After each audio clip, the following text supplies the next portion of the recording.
Order.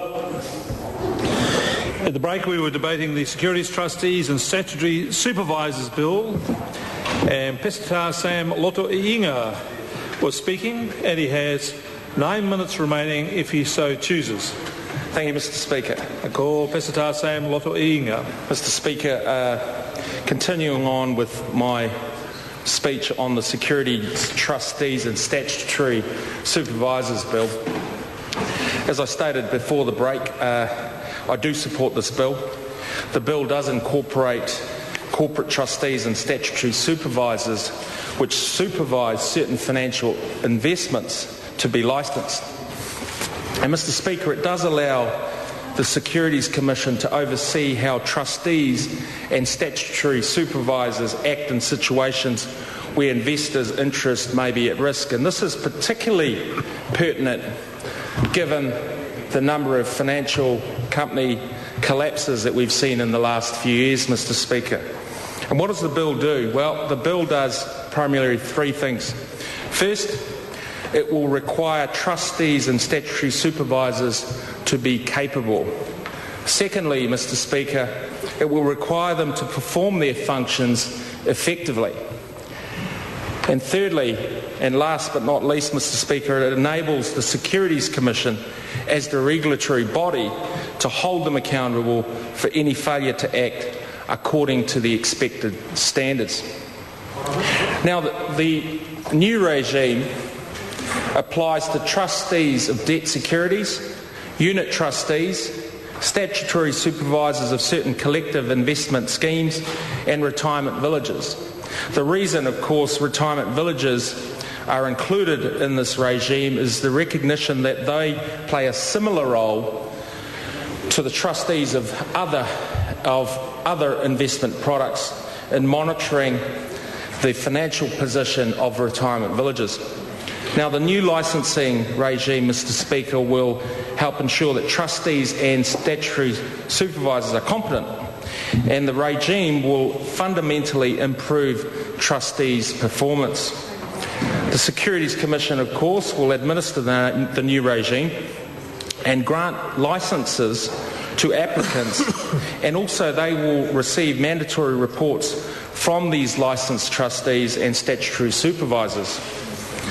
And the Commission, under this new Act, will have more powers to require information from trustees and to direct them to act in special or emergency situations.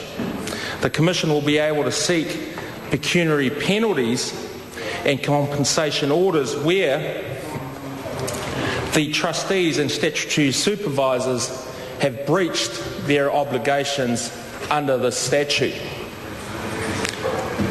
The bill also makes it an offence for failing to comply with the Commission's directions, so that there is some enforcement power when trustees fail to act. And this includes maximum penalties, pecuniary penalties of between $100,000 and $200,000.